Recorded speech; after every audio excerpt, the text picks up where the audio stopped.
All right, it is 11:45 on April the 10th. It's a Monday, and I just finished a call doing an intake session, and I figured now would be a good time, if any, to document the start of this journey. So this is someone who is very near and dear to my heart. She's a family friend, and so I'm going to help her along her journey. And I do have her permission to document the process. So I have her information right here, and I just wanted to go over it. So she's 42.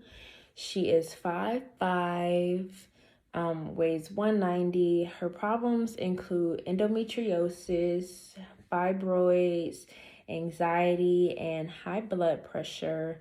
Her symptoms include bloating, which might indicate some inflammation or food intolerances. She also has pelvic pain that she said was a lot worse before she started using her birth control. Her family history includes high blood pressure, fibroids. Her family members have a history of passing from rare diseases. And she used to have very painful periods that she said made her feel like she basically wanted to take her uterus out from her endometriosis. So that's how she ended up on birth control. She's been on birth control for 20 years and has not had a period within that time, basically. Her blood type is O. She is currently in talk therapy, but I did recommend some body therapy, like body tapping, sound healing, things like that. As far as her labs go, she has done an all-over panel, which showed that she has lower levels of potassium and she does have high cholesterol, but she will be sending me over the final information when she goes back to look at her labs. She might have blocked tubes, but she has not gotten a full scan done of her uterus recently. So she thinks that she might have the blocked tubes, but she's not sure. Her end goal is to reduce her bloating and her inflammation, increase her flexibility, and basically do a cleanse/restart.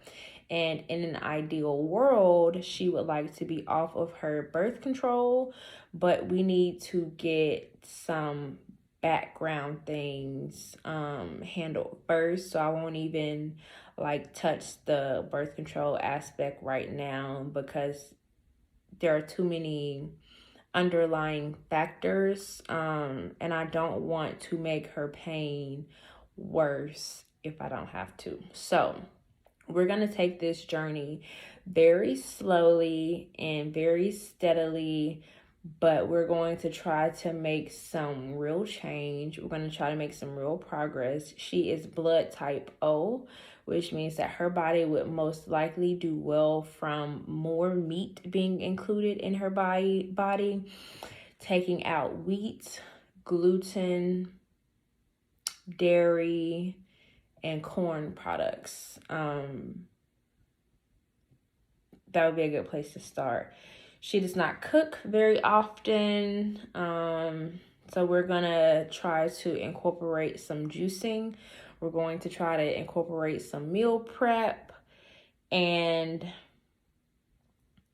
yeah, I recommended that she start with looking over the food list that is compatible with her blood type being O, and starting with which items she could see herself eating as far as meat goes, fruits, veggies, so we can know what we can ideally incorporate into her weekly routine. So I did recommend that we start there, not even that we necessarily make any changes, but just more so that we at least figure out what she does and what she doesn't like, because what I don't want to do is hit her with this, like, excuse me.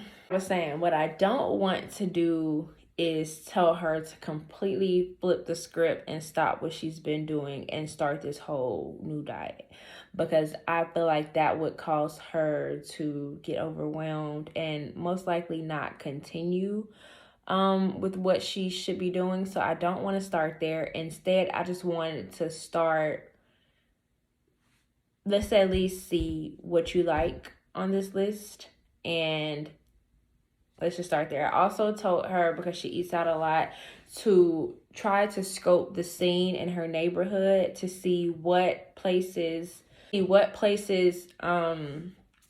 get their produce locally. Like, if it is a meat place, do they get their beef locally that's grass-fed without hormones added? And then trying to see what kind of fresh food places are located near her. So that is her assignment for the next week.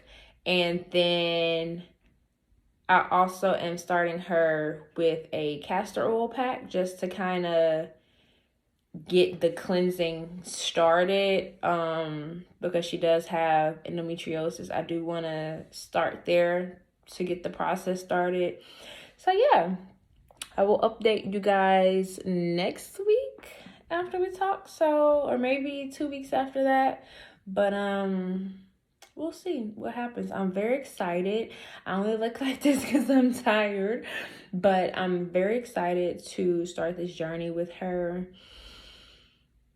Oh, and I forgot to say that she does have history of sexual assault. So, putting that out there, because that does tend to impact people's womb health over time. So, yeah, stay tuned for the next update and come along with me on the journey.